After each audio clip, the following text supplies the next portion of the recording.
So for those of you joining us, we are talking to the grandson of Giuseppe, also known as Joe and Maria Scanivino, who lived in the Mono Basin at the foot of the Bodie Hills on a ranch that some called the Scanivino Ranch, but also an older name was used, the Goat Ranch, named a name that came about from the previous owners who kept goats. And Joe, that's one thing that I've heard different versions of this, but the most correct version seems to be that the previous owners kept the goats. The Scanivinos never had goats, but the name kind of stayed around. That's true. The Goat Ranch got that name from the previous owners that Right. raised the goats that sold goat milk to Bodie. But you had, the Scanivinos had sheep, and they grew potatoes and peas, rhubarb. I've even seen pictures of rhubarb. Can you talk a little bit about just some general information about the ranch? Yeah, they grew quite a few vegetables. Rhubarb was one of them, and that was over by where the blacksmith shop is. It's the first building when you come into the ranch property there, using the old road. As I said, the buildings look pretty much similar. Now, the schoolhouse itself is, if you looked at the painting of the Mono Lake, it was a view from the ranch. Yes. And that was done right in front of the schoolhouse. And up until the 1960s, and maybe even 70s, but I'm not sure about that, we had a flagpole, a very high flagpole that was at the entrance of the building, the front door of the building. As you go through the gate, then the front door led into the classroom. Off to the right was the classroom itself with a long table and benches on either side where the students sat. To the left, to the west of that building, the classrooms, was the teacher's quarters. She had a bedroom and living room combination, but she did her cooking in the classroom. As you walk directly into the schoolhouse, we had a flagpole, a very high flagpole that was at the entrance of the building, the front door of the building. As you go through the gate, then the front door led into the classroom. Off to the right was the classroom itself with a long table and benches on either side where the students sat. To the left, to the west of that building, the classrooms, was the teacher's quarters. She had a bedroom and living room combination, but she did her cooking in the classroom. As you walk directly into the schoolhouse, the stove is in the far wall there, and there was a sink there to the right, and she did her cooking there. The students, of course, ate, the family ate where the family lived, in the residence 50 feet away. Joe, I was wondering if we could talk a little bit, because the Scanivinos did have 12 children, and I know that 2 of the sons died fairly early. But how did that all come about? I believe there was once they got a certain amount of children living at the ranch, the school district would provide a teacher if the family built the schoolhouse. How did that all come about? Well, before that happened, children were taught at home. And that's where Mary Rux came in as the first teacher at the Goat. California law at that time provided a district for children to be taught, providing there were 5 or more in that community, and they can maintain that number. So the state of California allowed that to take place, but it was Mono County that really got it going real good as far as establishing the teachers for the grammar school of the Scanivino district.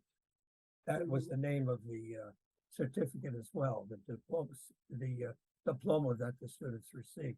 I do have a copy of one of my father's in the book. And I believe that it was 1897 when the school first got going. Yeah, And Nellie that's O'Brien, Nellie she O'Brien. wrote a letter, sent a copy to my grandfather. But the letter was requesting $45 for teaching 6 students, September to December. She Mhm. had 6 students, 5 of them were actually Scanivinos. And I think since I saw they that in your opened up book. the school, It was yeah, $45 for like a month about. yeah, Wow. I guess prices have gone up. So, and the school operated from, 1897 to 1922.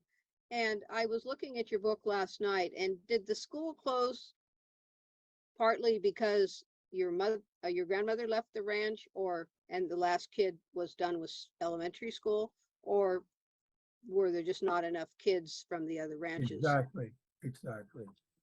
Okay.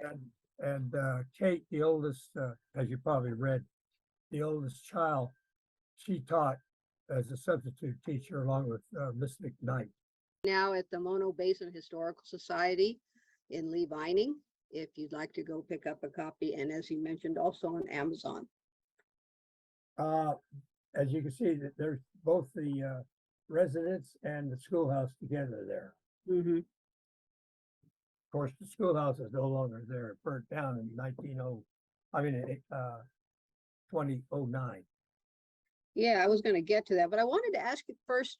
I know there were some other Italian families that lived in the area, and also families on ranches there that went to the school. Do you remember some of the families, maybe the Petralis, or Well, what I have, students went to the school okay, these are the two, other than the family?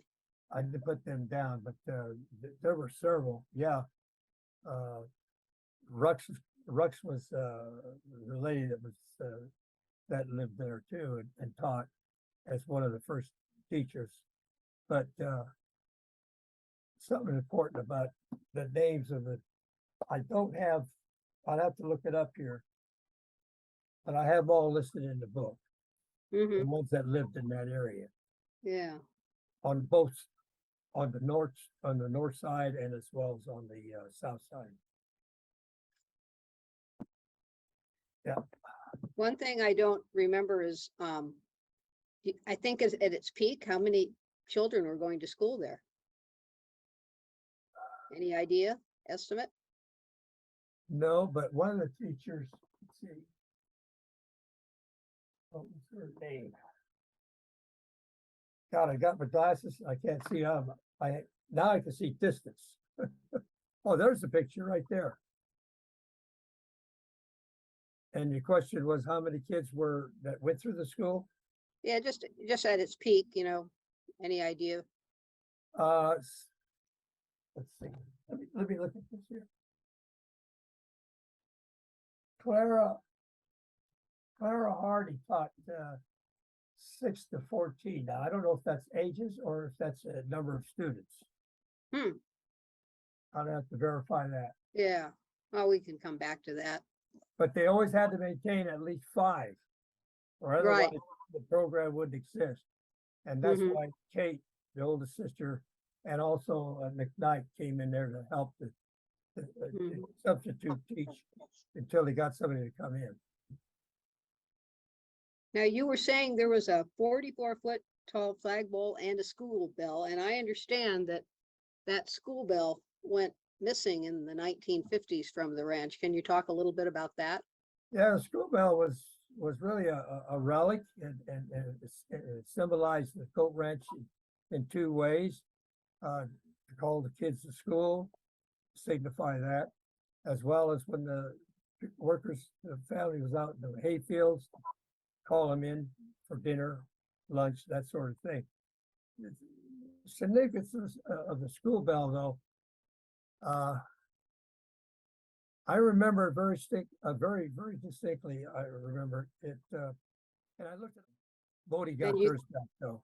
Who do you think stole it? It seems to me you thought that maybe it was I don't stolen know, from but iron. There's a lot of questions going around right now around Little Lake area. Where is the school bell? Yeah, That's the mystery. yeah, it is a mystery. It'd be nice if it's still there. So you talked a little bit about the interior of the schoolhouse when you first started. Um, could you kind of go in, you mentioned there were obviously desks, like desks we'd be familiar with in an average schoolhouse. Um, t- Blackboards a little bit. I recall my father mentioning that they had the table just like it was then, like it was Mhm. before it burned down. Because we had a lot of people that moved in after that. We had the sheepers that stayed there. They made their headquarters right there in the schoolhouse. Oh, mhm. Uh, as you enter the schoolhouse, of course, the flagpole is right there at the entrance. And it was there until, I guess, 50s and 60s. And I do have pictures of the flagpole in the book. The caretaker there at that time, like he did with the pole that held the bell up, he cut it up for firewood, not knowing, its importance Mm. to that place. And that was sad. And your question, I don't think I answered it completely. Yeah, you mentioned the teachers' quarters, like a kind of a two-room thing that was right off Yeah, that was to near the the west side of schoolhouse. the classrooms. Yeah, two rooms, living room and then her kitchen though, she cooked in there. And Where the so, classrooms were, yes. right, But in were her there bedroom, it was just a small room, probably mhm, 8 by, maybe benches originally or something? oh, as Maybe far as not really. where the students sat. Yeah. Hmm. Yeah, they sat, there used to be benches, Okay. long table in front of them. Oh, okay. So yeah, that's the impression I got from looking at your book, that education from the very start was a big priority for your parents. They wanted all their children to be well educated. Exactly, exactly. That was a big wish of, one of the big wishes of my grandfather. And thank you for this opportunity once again, Chris. Okay, Okay. Bye-bye. Thanks, Joe. We'll be in touch. All bye. right. Yeah, Bye-bye. okay.